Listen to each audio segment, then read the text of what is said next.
Welcome to Mondo Street Social Club's Project Hush. In this special series, we talk to past guests about the impact of mental health on their lives and creativity. In this episode, I sit down with Rob Jones, podcaster from Records and Bands and Lost Hiker Records. We talk about creativity and Rob's experiences with mental health and the associated problems that brings with it. Without further ado, here we go. Thank you very much for having me on. Oh, thank you for coming on. You know, this is the first guest episode of Project Hush, where we are talking about the mental health aspect of life, and how that either, whether that is constructive or deconstructive to you, and how you actually get by each day. You know, you are you're a podcaster, amongst other things, of course, and although we've spoken about this, I do class you as a creative mind, and those mental health aspects, whether they creep in. So I don't know. Do you want to start off with a bit of your story about how you got to where you are now? Yeah, I do kind of butt up against that tag of creator or creative or whatever, because like if you go all the way back to school, like I wasn't at all. Okay. And you know, I didn't do art at school because I couldn't do it. So maybe if I, done art, I could do it now. So Sure. maybe that was the mistake. I suppose I started doing creative things when the children were born, because like when the wife's breastfeeding, you have a bit of time on your own. She doesn't want to talk to you. She doesn't want to touch her.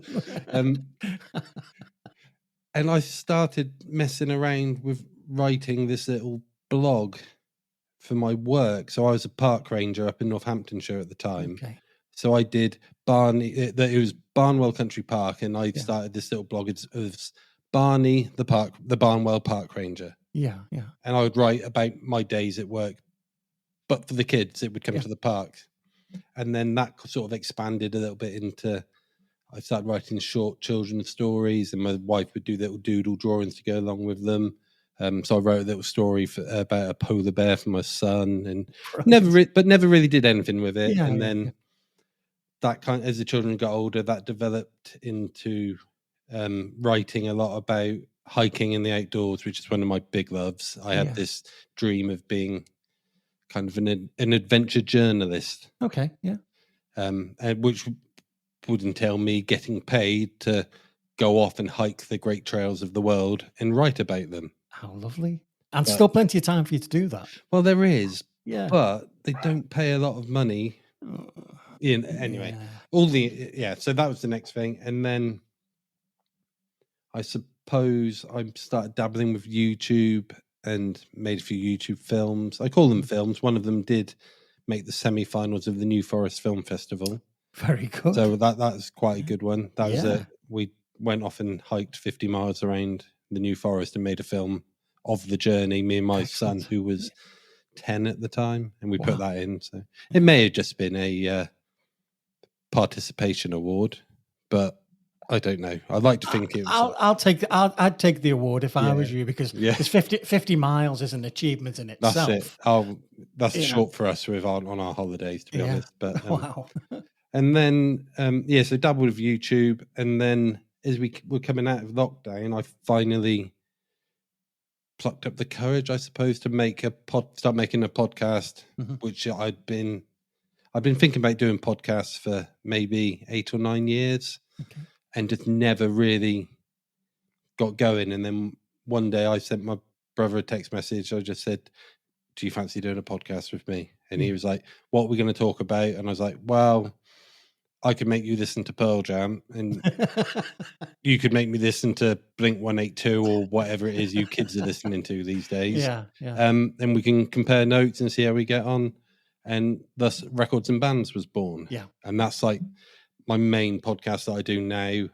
But then in 2022, I went back to like the world of hiking, and I did about 10 interviews with various people in the outdoors community. So I spoke with a poet who had run the Southwest Coast Path, and like spoke to her about how like her trail running influences her creativity as a poet. I spoke to a woman who's hiking all the national trails, and she's writing a blog about it. And I spoke to her again about hiking and wild camping, and then how that impacts her creativity.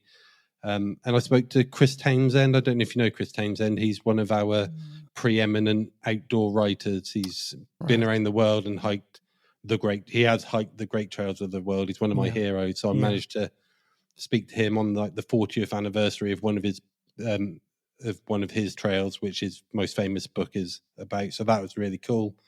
And then I killed that podcast because it wasn't what I wanted it to be. Okay. And now so now Records and Bands is a focus, and I've done a few other bits and pieces with other people. Stuff with Jamie is a lot of fun, and lately I've been doing a lot of stuff with Dean, who goes by that F King guy on the internet. Yeah. And he set up like an internet radio station, I suppose, which is more of a home for all the random bits and pieces we want to make and put out into the world. Brilliant. So all sorts of different stuff. Yeah. But I don't know if any of it really counts alongside, the great works out there. How do you find like your creative process? Because for me, it's very much in waves. So like I have periods where and this does come into my mental health stuff as well.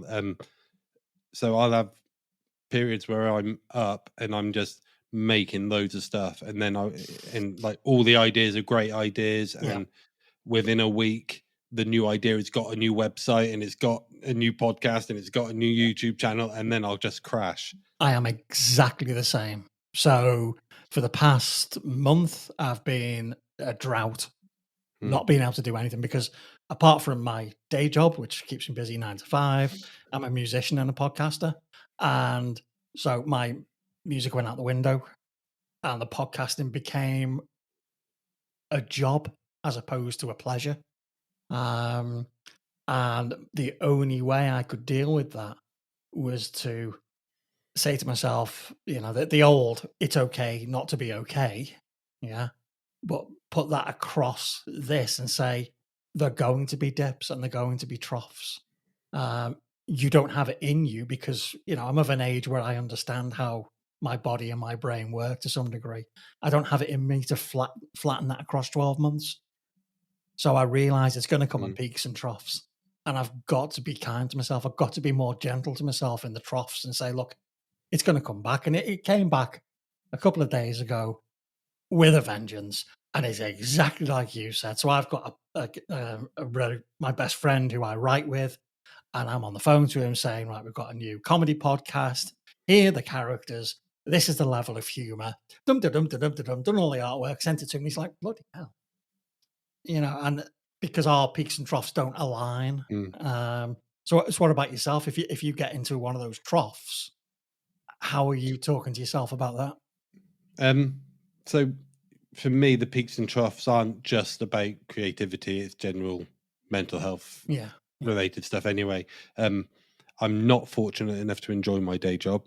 Right, okay. Which doesn't help. I feel like I spend an awful lot of time somewhere I just don't want to be. It's a lot. I feel like I'm giving an awful lot of time. Yeah, I'm giving an awful lot of myself when I could be doing my creative stuff, if that makes sense. It does, yeah.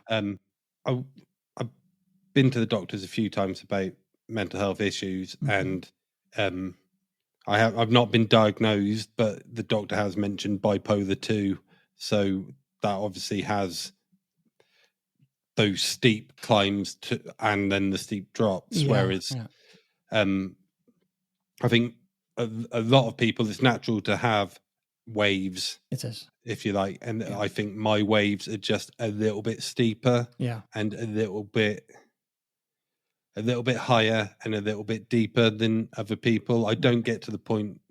I haven't got to the point. I haven't got to the point where I've wanted to hurt myself. Yeah, I've got to the point in in periods of depression where I thought like my family would be better off if I'm not here Yeah. geographically. Yeah. If I just went somewhere else, they might be better off. Yeah. And they're not fun times. No. But on the way up the wave and at the top of the wave is great. It's like my wife will say, "Oh, I'm thinking of getting into growing vegetables in the back garden," and a week later she's got 3 raised beds and a polytunnel built in there. But then that's me. That like for 3 weeks I'm not leaving the sofa, and I'm and probably a bit of a prick to live with. And it used to be that we just rode the waves, and it was really, really hard work, like for a long time. So if we go back to about 2018, I suppose we were living on the Isle of Wight, and we had one of those lovely no fault evictions, and our choice was like trust the council to find us somewhere to live, or go and live in a caravan on an old holiday park. Okay. So we ended up in a caravan. Yeah. Obviously, I ain't trusting them buggers. And then I was working for myself, and it wasn't great. And so by 2019 things weren't very good, and that summer I had like the first of what I would call an episode, and it was just like I'd get cranky and people would annoy me, and then everything they said was like directed at me, even if it wasn't. I felt it was, and it was just like the paranoia and like, yeah, it was just horrible. Yeah. And then there was a bit of an explosion then, and I thought Hazel was going to leave me, and in the end we just sort of sat and spoke about it all and got a lot of stuff out of our system, and realized that stuff had probably been going on for a while, and that like this looking around, and you're living in a caravan and you're nearly 40 and you've got no money and you can barely afford shoes for your kids. You kind of think like, this isn't supposed to be what it's like. And I don't know, failure is a big word, isn't it? But like when I said to you about like the imposter syndrome coming in a bit more outside of the creativity, like there's times where I think like, I don't know if I should be doing this as a dad or a husband. Like how do I stack up against what a dad or a husband should be, because we're living in a caravan. Yes, it's very difficult to not judge yourself, isn't it? Because you feel like everybody else is judging you all the time. And I suppose that, but maybe with a bit of hindsight, you were mostly doing the very, very best you could in the circumstances you were in. And that's all that our children need, is the best, that we be the best father or mother that we can be in that moment. Because kids don't know. There's no textbook that kids are given that says, dads should do this. It's the pressure we put on ourselves, I think. I will say my kids are amazing. Like they're brilliant. They're cool to hang out. I was talking to another friend yesterday, and it's just like I don't think all kids are quite like mine. I think mine are all a bit. They're pretty, they basically, excuse my language, but they put up with my shit an awful lot. A little while after. So so then we moved off the Isle of Wight and we came here. We're on the Isle of Portland, so it's a smaller island, but we've got a causeway, so we're connected to the mainland. And the whole idea was that we'd be able to get out a bit further. I got a job with a local council, and so there's better money and all of that sorted out. And then obviously pandemic hit. And we didn't get that new place feel. Because we moved here and weren't allowed to leave the house, and the kids weren't going to school, and everyone struggled in the pandemic, didn't they? But it's we didn't get the bump that we were hoping for, and work doesn't work out how it is. Yeah. And then in August 2021, I had a massive meltdown, like in the corner, crying uncontrollably. Yeah. We were visiting my mum at the time, actually, and she was, we'd had a little row had spiraled, and then it ended up with me in the corner, not wanting to play anymore. Yeah. And the kids were crying, and everyone was crying, Yeah. and yeah, that wasn't nice at all. And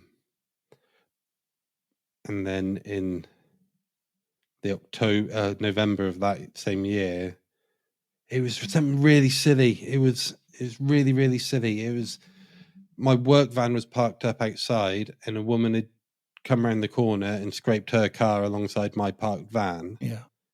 And she knocked on the door to tell me. And again, I just went into like completely spun out, because it went from our work will sort it out to like cancel Christmas because I'm going to have to pay for it. And it's but like every worst possibility just hit me. And then that's when I actually finally went to the doctors. And that's the whole other story, I suppose. Yeah. But what I did do during the I got signed off for 2 weeks, and what I did do was I just sat and I made stuff, and like a lot of it hasn't been seen. I made videos of us playing, me and the kids playing Pokemon. Okay. Yeah. Like, I'm still not great. I went to the doctors last year again, because I could feel it coming on, and they put me on some pills, and it wasn't great. I didn't like being on the tablets at all. Yeah. And yeah, so now what happens is that I ride the waves, and with Hazel's help, they're not as steep, and they're not as deep. Yeah. They kind of come a bit quicker. Yeah, I get that. Yeah. But I also get through them a bit quicker. I think that's something to do with the mind saying you've not been as low as you should have been, or as high as you should have been, so have another one. Yeah, because I was going to ask you whether the cyclical nature of it has actually changed as you've got older, because I know it has for me. So when I was younger, I'd have a big episode and then nothing for years and years and years, and then another one, then nothing. But I think it was just before the pandemic, 2018, something like that, I found that my mental health lows had gone deeper than I'd ever experienced. And the way out of it, the way up, had been greased. So I was doing the old adage of 1 step forward, 28 steps back, and staying at the bottom for exceptionally long periods of time. And I think similar to what you said about your wife, I think my wife has helped me to almost like recognize when it's starting, so that we can take some proactive measures. Because I remember the pandemic. You touched on the pandemic before, and lockdown tanked me.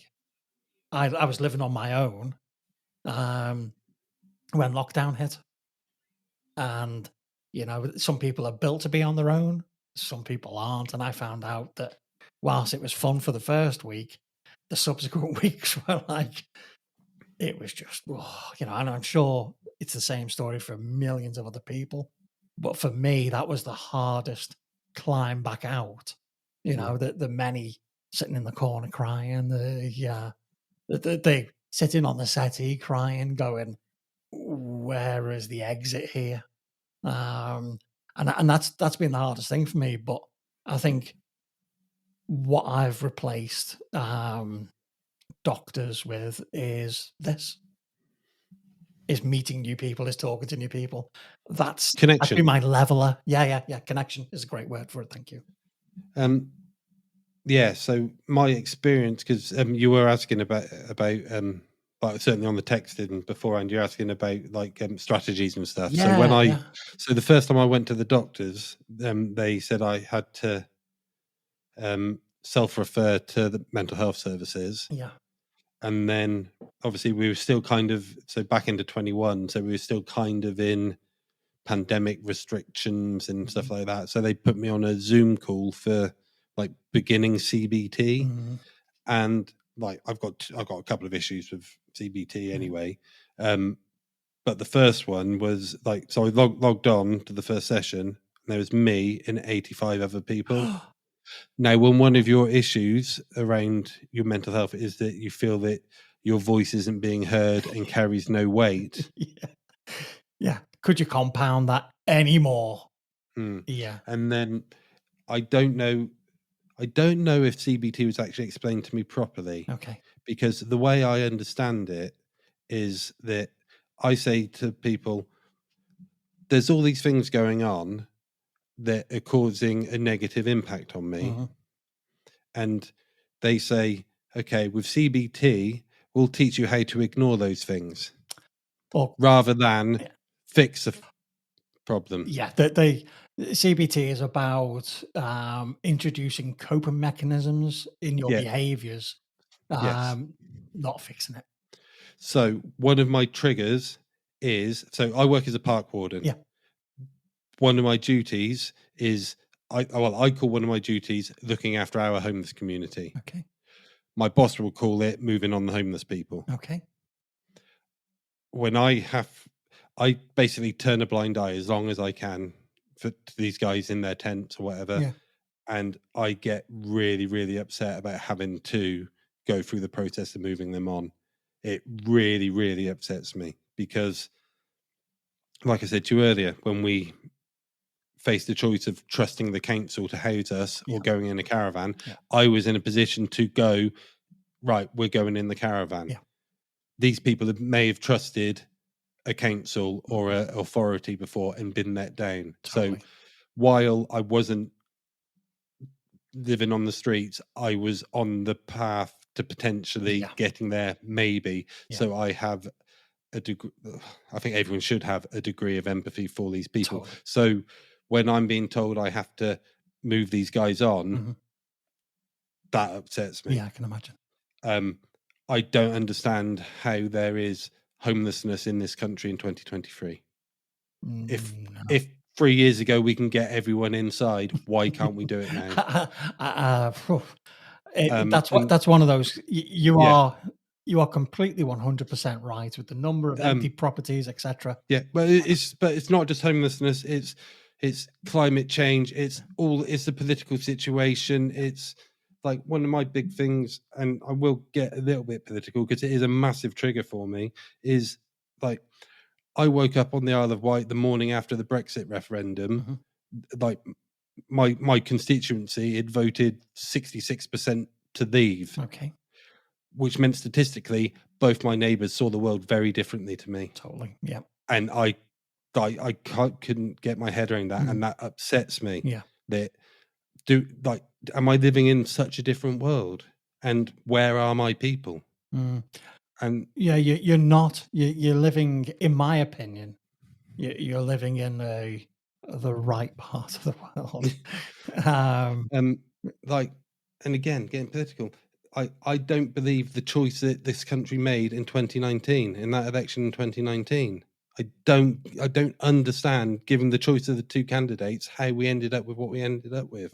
I do understand, but I hope to have more faith in humanity, and it's that being let down. So when people who are advocating CBT to me are saying we'll give you mechanisms to cope with it, I'm like, can't we just fix it? Yeah, and that to me is something in the core of you, which is around you being somebody with a great deal of empathy and care and compassion for the other person in the room. Yeah. So you're not about you, you're about we. And that would be a trigger to anybody that fits into the same category as yourself. I get triggered by exactly the same things as you do. Wait till next year when we've had the next general election and they get voted in again. Yeah, I don't think we need to be gone. But and the other thing on similar subject really is that the whole um, depression is caused by chemical imbalance in your brain. Now, I'm not a scientist. I get where that's coming from. There's chemicals in your brain and it all works out. Yeah. But how about the world's on fire? Yeah. Yeah. How about every turn we're getting shafted? Yeah. Yeah. It's that same thing again about it's situational, isn't it? it's, As well it's as environmental yeah. depression or environmental stresses that if you were to look at everything that you do in a day, if you put it all out in front of you in a day, no wonder you're feeling a bit knackered. No wonder you're losing a bit of focus on some of the things that you desperately want to do because everything else is piling up against you. I talk about a pint pot, and I say that pint pot represents my emotional energy. And what I've worked on very, very hard to do is to say there's 100% in that pint pot, and I know that I can't go into deficit. And when I hit 0, it better be at the end of the day because there ain't no more coming.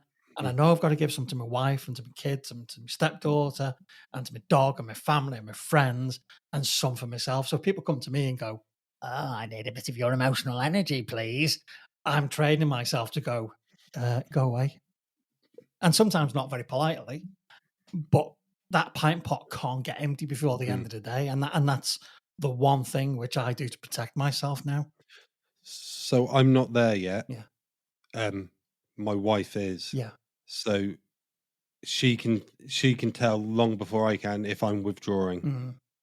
And that's usually how it starts. So rather than being interested in what the kids are doing, like my daughter will come in and show me a picture, and normally I'll be like, "Oh, that's amazing! I love how you use the colors," or getting into all, really trying, because we do try and push creativity and art and music and everything in the house because, like, it's stuff I didn't do as a kid, and I just want them to have the opportunity to try stuff. They don't have to like anyway. Yeah, and Hazel will say that they just showed you a picture and you just went, "Yeah, that's all right."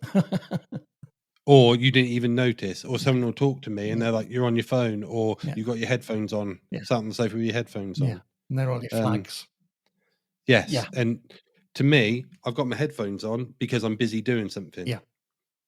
But I'm sat on the sofa. Yeah. So therefore I should be engaging with the family. If I'm busy doing stuff, I need to be at the table. Exactly. But so if I'm getting down, I'm quite happy. Normally I put my noise cancelling headphones on. Yeah. And disappear into my own world. Yeah. And Hazel will be like, "Oi, you all right?" And then, or she'll call me an arsehole for a bit disengaging from the kids. And that works just as well. That's what my wife does. I become less communicative. So I become monosyllabic. Yes, no, because I'm quite a free talker. So as soon as I start going like that, then my wife Jo will go, "Right, what do we need to do? Do we need to go for a walk? Do you need to go and spend some time upstairs? What is it that you need to do?" Half the time I don't have the answer, so she'll decide for me. And then you have that little moment of, "Oh, you can't tell me what to do." And then you go, "Oh, actually, she can because she knows better because she's on the outside looking in." Do you get the thing where, like, how people say, "I'll just go for a walk, that'll cheer you up." Yeah. But they don't, if you try and explain to them the amount of effort that is involved, like especially if when you're down, the amount of effort that it's involved in getting off the sofa, putting your shoes on and going for a walk. Yeah. And they, like, I don't think they get it. Yeah, sometimes there's a lot of pressure on the things that we love doing or the things that we use to fix us actually fixing us. Yeah. I found it a lot when I had a lot of bother when we're living on the Isle of Wight and money was tight and the ferry was expensive. I love hiking. I define myself as a hiker before anything else, like even before being a father and a husband, probably. Like, I love it. And we because we couldn't go to nice places or nicer places as often because of the cost of the ferry, there'd be so much pressure on that one trip of the year being perfect, Yeah. that invariably it wasn't. Yeah. Like, we'd drive through the New Forest, get to Ringwood, get stuck in traffic. Well, that's the weekend ruined. Yeah. And that was like, and then that was it. The whole week we're supposed to be on holiday. Well, it's not as good as it was in my head before we left. Yeah. Did you find as well? I know that sometimes I've been told go and have an hour upstairs, get the guitar out, go and try and practice or write something or whatever, and it doesn't work, and it tarnishes the experience or it Mhm. tarnishes the expectation. So next time I have a spare hour and I go, well, I'm going to go and get some practice in. I look at the guitar and I start to think, well, you're part of why I'm feeling like this, Mhm. and then the hike or the guitar or whatever it is then becomes part of the depression package. Yeah, Yeah. so I haven't been out hiking for a year. Oof. So that every time I've sort of thought I fancy going hiking, Yeah. it's got to the point like to getting in the loft and sorting the gear out, Yeah. and I've gone, I don't fancy that, and now I'm giving myself permission to not do it. Yeah. If I don't fancy it, I'm not going to put myself through it because I'm not going to go and have a terrible Yeah. time. Yeah. And I suppose it's that part of being kind, Mm. so or to yourself. Yeah, So yeah. I've just had a week off work, and we've been in the sea quite a bit. The weather's not been great, but we've been in the sea quite a bit, and we've sat on the sofa and watched loads of movies, Excellent. and Excellent. it's been great. Yeah. Did you ever? Have you ever used medication for? I was given sertraline at one point, which I refer to as the devil's armpit, because the reaction that caused in me, both chemically and from a personality point of view, was horrifically destructive. Right. It's a minor miracle that nobody or nothing was seriously damaged, because my reaction to sertraline, and I've read up a lot on it over the years afterwards, was just terrible. I could more than probably go, I'm traumatized by the memories of Right. taking that tablet. Excuse me. And that was my experience of going in. Similar to yourself, you've got to self-refer, but self-refer to where? To what? Self-refer to a waiting list of 10, 12 weeks. That's great, but I'm in crisis now. Go to A&E. Great. Who do I talk to? Great. What can you do for me? Well, you're not actually going to harm yourself or harm anybody else, so we can't do anything for you here. Mhm. So go back into the 12-week waiting list. And this isn't being disrespectful to the staff that work in those services. No. Christ, the job they do when they're allowed to actually interface with patients is exceptional, but the system gets in the way of them helping patients. And again, that's just my opinion. So you're in this 12-week window. You're in crisis on day 1, but you've got day 84 to go to, and that for me, the first couple of days of that real deep, that when you're feeling the worst you've felt, that's the time when you need the help. And there's no point in somebody giving you a pill. I don't know what the answer is. Okay. But there's no point in somebody giving you a pill that takes 6 weeks to work. There's no point in somebody giving you a leaflet that says ring a number that takes 12 weeks to get to, and then 10 sessions before you'll learn a coping mechanism. I don't know what the answer is, but my experience was that I felt completely on my bloody own, apart from friends and family who were everything. They saved me from myself, and they were everything to me. But the system itself let me down, and I'm like it has many, many, many other people, and in far worse conditions. So my journey with medication was sertraline and no thank you. Yeah, so I can't remember what tablets I was given. This was last year when I felt like I felt something bad was brewing, shall we say. I don't like I'd gone down and then I started going down again. I was like, oh, this is new. So I have I kind of test myself against songs. Yeah. I have these songs which I know make me cry, Okay. and if they don't make me cry, Yeah.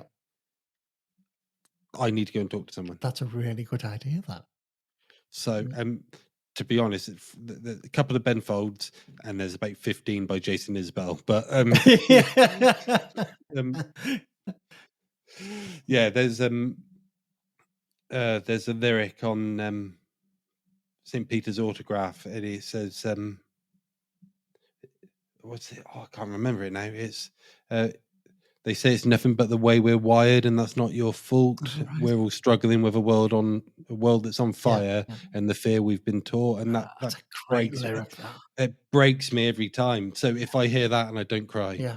or if like the song off his album Southeastern, if I listen to Elephant, Yeah. and I'm not in Tesco's crying on a cauliflower, I'm not in a good place, and I probably need to go and talk to someone. Yeah, there's stuff. Ben Folds, there's a song he wrote called Gracie about his daughter. Great song. And there's the lyric in there. It's sorry, I will get going. So yeah, you fell asleep in my arms watching TV. I won't move you an inch, even though my arms are asleep. And like, that is just like, yeah. Like everyone knows how much I love Ben Folds. Oh yeah. And that just but if that doesn't start me off, then I'm not in a very good place. Yeah, I had So we had The Luckiest by Ben Folds at our wedding. yeah, I can't listen to that now. I'm like, no, whoa. So my wife won't let me put Still Fighting It on in the car, Right. because like that gets her going, like, because it's all about having the kids growing up Yeah. too fast and all of that. Oh, wow. But anyway, I can't remember what it was, but I wasn't in a very good place, and I went back to the doctors, and she prescribed me some medication. I thought, well, I tried the CBT, and that's a load of old bullshit. And anyway, so I said, yeah, try CBT. Don't know if I believe in it, for want of a better phrase.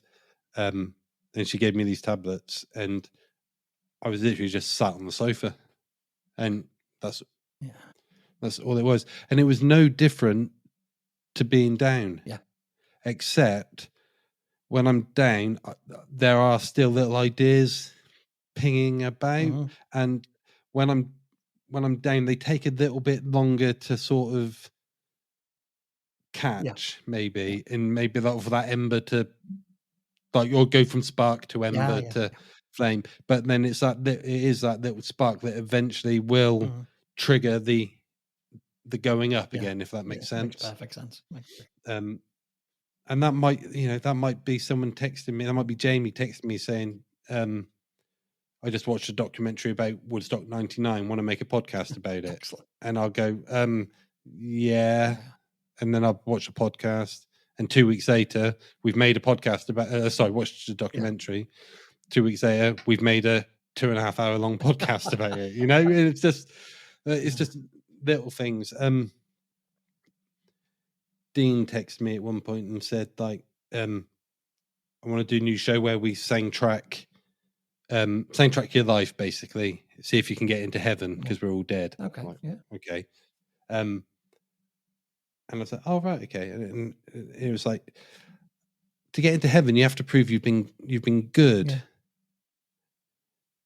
And like, if you go in like, oh, well, I'm going to play this song because in 1997 I gave 20 quid to a homeless man, so that makes me generous, so therefore I should go down. That's not what that isn't what it's about. So I was like, my wife is the best person I know. So if the world's ending and we're all dead, she's already in heaven, and there's nothing you're going to do to stop me getting in there. Yeah. And here is why. And then I laid out like our love story for the ages. Yeah. But that came all like the idea behind that just came from a text message when I wasn't feeling great. Yeah. And he didn't know I wasn't feeling great, but that like plucked me out of it, if you like. Yeah. And I think that's one of the best things I've ever been involved in making. That's brilliant, that. And it's not on my feed either. Yeah. So where do you see, what do you hope for yourself then? You sound as though you're becoming more aware. You've got the support of a good woman next to you. Oh yeah. Yeah. You're becoming more aware of your your highs and lows. What do you hope Yeah. to do with that? The easy answer is to say that I want it all nice and smoothed out, but I don't think I do, because I quite like the ups. Yeah. I quite like the highs. I quite like the, oh, here's a spark of an idea, and 3 days later, it's on its way. Yeah. It might not be very good, but it's on its way. I quite like riding that wave. Yeah. And if I've got to have the down, like the downs can be horrible. Yeah. But Yeah. I don't know. I don't know. The only thing that I found once, I had a period where I was okay. So people ask you if you're okay all the time, and it's such a loaded question. You know, are you okay? Are you happy? Massively loaded question. And I don't. no one really wants the truth. But of course they don't. But they just want a nod and a smile. Love them. Yeah, fine, great. Thanks for asking the question. But there was a period in my life where I was okay, and I was happy and content, and there were no whispers in my head and all of that. And I missed it, and I felt guilty for missing it, because I think I'd allowed part of my identity to become my mental health. Right. Yeah, and I always wanted to say that, you know, depression or anxiety or whatever it is doesn't define me, but it actually had. And when it wasn't there, I was like, what do I do? Right. What do I do? Yeah. Oh, crap. So can you remember,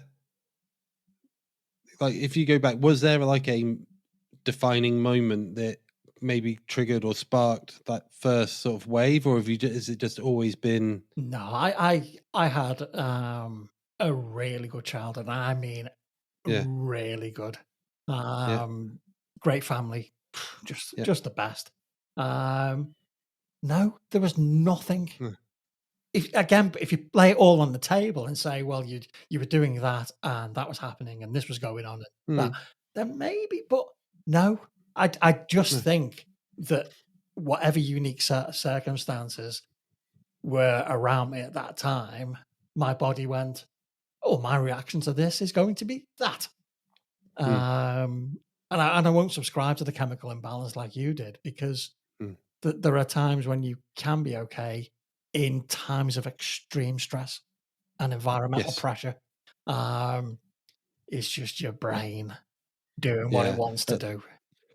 A lot of it as well for me is like a lack of control, which sounds really, really bad. But like I have periods at work where I'm not in control of my day to day, and it really, really throws me about. Yeah. So like I was training an apprentice for 2 years, and he had some of his own mental health issues as well. And I'm not blaming him for I'm not blaming his issues causing my issues. I'm just trying to explain how like the knock-on effects, and it's not a slight against him at all. But I wouldn't know if he was in. Yeah. If he was, if he was he coming in or not? If he was in, how long was he going to be there? And if he was there all day, how productive was he going to be? And that knock on to like my work schedule for the week, like that I couldn't plan. I couldn't tell anyone what I would, and that really shook me about. Yeah. Just like that, not knowing is. I don't know. It's just it's like standing on one of those balance boards that they have in the gym, and somebody else or something else around you in your environment is pushing you, and you're trying to stand up straight and balance, and one thing's pushing you one way and something else pushing you another way, and you're forever moving like that. When I was asking about like, was there a point back? What was more interesting was like, not like a trauma in your childhood or anything like that. Like when like that moment, like when you look back and you think of like the first time you thought like, oh, this ain't right. Oh yeah, sorry. Yeah. No, I remember very, very vividly the moment that I became aware that my personality, my psyche, however you want to describe it, had shifted away from. And is that with hindsight, or was that was at the time? It shifted away from what was my normal, I know Right. there is no such thing as normal for everybody, but my normal had been, this kind of guy doing that kind of thing. And I remember vividly the moment where I went, "I'm going to tick. That's not me." And I Right. was Okay. trying to look inside me and trying to look internally and go, "Why isn't that me?" And I wasn't old enough, or sorry, I wasn't emotionally and intellectually mature enough to realize what it was. Um, I just thought, "Oh, I don't like it," Mm. and didn't respond well to it, and allowed it to engulf me, and did the, you know, nobody can help, nothing can do anything about it. This is the new me. I'm just going to go in a dark room, because I wasn't capable. I Right. didn't believe I was capable of influencing it or changing it. Do you remember the first time when you went, "Ooh," Um, I suppose if I like with hindsight, like for me, it's felt like a slide, right? like a drift, if you like, Yeah. down to that initial in the caravan, smashing plates, making my daughter cry. Ugh, But yeah, sorry. I think if I go back, um, I was really, really close to my grandparents yeah. growing up, like really close, and then um, my my gran died on Christmas Day, 2014, Wow. and like I was 35, but that absolutely, absolutely broke my heart. Yeah, I can imagine. I really can. Right, sorry. No. D d Like Never a- apologize. a- Never apologize for what is a defining moment for you. It's it absolutely killed me. yeah. It's like I, I'd spoken to my mum earlier in the morning, and she'd just been down to see grandma at the residential home. And it's fine. And then just dishing up dinner, and my dad rang, dishing up Christmas Yeah. dinner, and yeah, she'd gone. Oh, Um, it and I, yeah, yeah, and like this Christmas Day, yeah. like people don't die on Christmas Day. Well, they do on the telly, Yeah, but they like not. And then you've got to kind of you're dealing with that, and like honestly, like broke my fucking yeah, heart yeah, entirely. And yet I've got 3 little kids, and it's Christmas Day, yeah. And you've gotta put another face on, another and mask you've on. got to Yeah, yeah, and then because it's Christmas and all the bank holidays, you don't have a funeral until the end of yeah, January, yeah, and yeah, it's Christmas. The kids are off. You've got to try and make the best of it for them, and then they're back at school, and then you're back at work, and like I don't know if I ever actually had the chance to deal with it properly, yeah. and so like me just being complete layman of it all,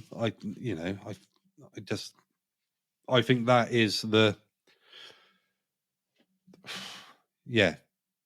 Before I answered that phone, that was the last time I was 100% truly Yeah. happy. That's Like, like, since like nothing's been right quite yeah, since then. that's traumatic. Losing anybody. I wasn't going to go there tonight. Yeah, I'm sorry. don't worry about it, but losing anybody at any day of the year that you have a relationship with is trauma.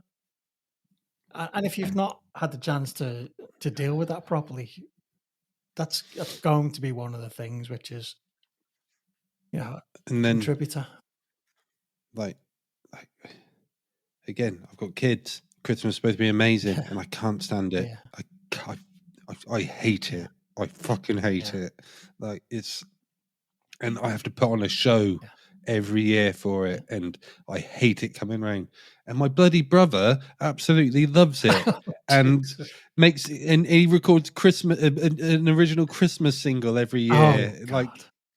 and puts it out and he goes, "Oh, come up and help me make the video," and all of that. And I do, because like I get in the studio with him and his mate, and it's brilliant and it's great. And then that's in November as well. But and it's like, I don't know, maybe is it the masks we wear? I don't know. Yeah, I think there's an element of masks, and certainly as a parent, you have to wear multiple masks, don't you? And then in everyday life, like you're saying, people ask you if you're all right, and like they don't. Do they really care? And the people I work with, like, they don't know anything about me. Yeah. Not really. They know about the mask I put on to get through the day. Yeah. Because if I don't put that mask on, I don't know. I'd much rather be at home making stuff, even if we are broke. Yeah. I think the question, "Are you okay?" has lost some of its power and has replaced "Hello." Yes. Yeah. So whilst maybe 10, 15 years ago, you asked somebody if you're okay, you were seeking an answer. Now we're just seeking a What? yeah. Oh, yeah. See you, mate. Yep. We're just looking for that, the tip of the hat, the nod of the head. Because, like I said before, "Are you okay? Are you happy?" is a multi-layered question that nobody wants the answer to. Yeah. As much as they love you, I'm they don't want the answer. I'm at my happiest, I suppose. Is happy the right word? I feel myself when I'm now I feel myself. Sorry, I feel most myself when I'm making stuff, or if I've got that idea and I've got a notebook and it's 15 pages all scribbled out, and then 3 days later I won't make head nor tail of it, or if I'm sat in the van at lunchtime and I'm not eating my lunch because I'm tapping in notes on my phone, or I'm messaging Jamie, or about, should we do a podcast about this, that, and the other, or my brother texting my brother who I do records and bands with, we should do this album, it's great, or I'm just looking for new stuff to make. It's like I had the briefest idea of, this is exactly how my brain works when it's on the upward slope.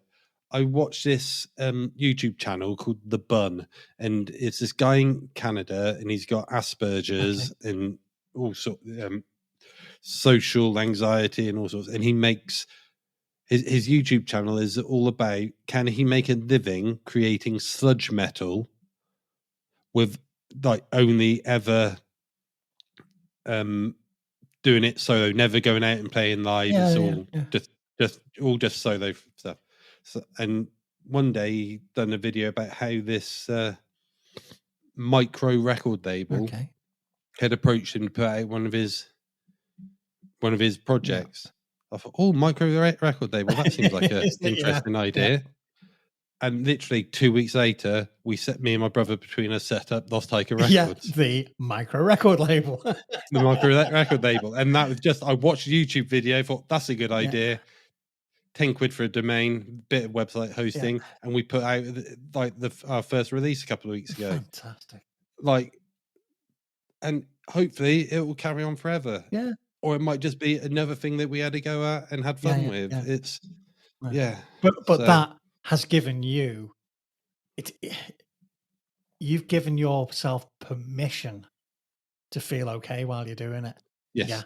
And that's the beautiful thing about it. That no matter how down you've been or how up you've been, you've still got the ability to give yourself permission to say, this is something I love. I feel myself the most when I am doing this.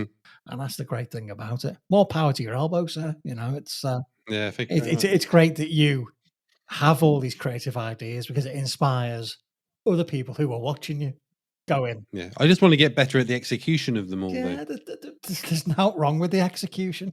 You're doing this thing again, you're going, overcritical of myself. Well, but it's like, I don't know. It's been fantastic. Right, we've been doing this local Radio X project, project too grand a term really, and Dean set it up, and it's on Mixcloud, and it's supposed to be, if you've got an idea but it doesn't fit in with your usual podcast feed, bring it here, and it's a home for it. And I'm just like, I could do this, I could do that, I could do the other, and I've made like 4 shows this week. I've got one for it. for that. Like we done a spoof Soccer Saturday style Yeah, show. yeah, And we played loads of songs that you would have heard on Soccer yeah, AM back in the early 2000s. And we had a go at Jordan Henderson for signing with the Saudi oil money. And yeah, just, and I made like a fake interview with Lionel Messi. And it, like, I wouldn't, if, I don't know, it's just making it for the sake of Yeah. it. And it's joyful. yeah. And that And feeds you. ideas bring Yeah, ideas. and Yeah. that feeds you, and that maintains the upward Yeah. trajectory or the Yes. flat trajectory. Yeah, But a year ago, none of that would have been possible. And it's all down to the connections I've made with these people the that we were talking about at the start. beautiful like- bastards in the podcast community. They Exactly, are, yeah. as we've said all the way through this, they are some of the best people in the world.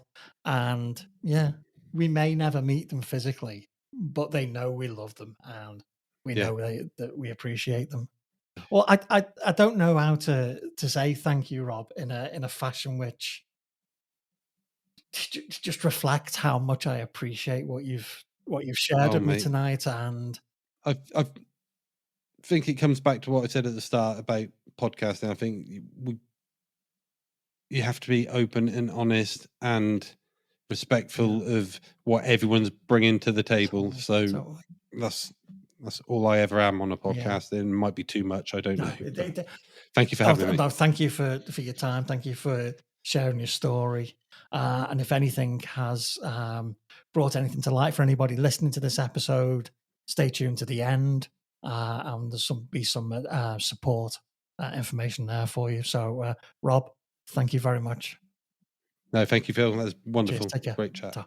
If you need support with any of the subjects discussed in this episode, please reach out to Mind on 0300 123 3393 or the Samaritans on 116 123.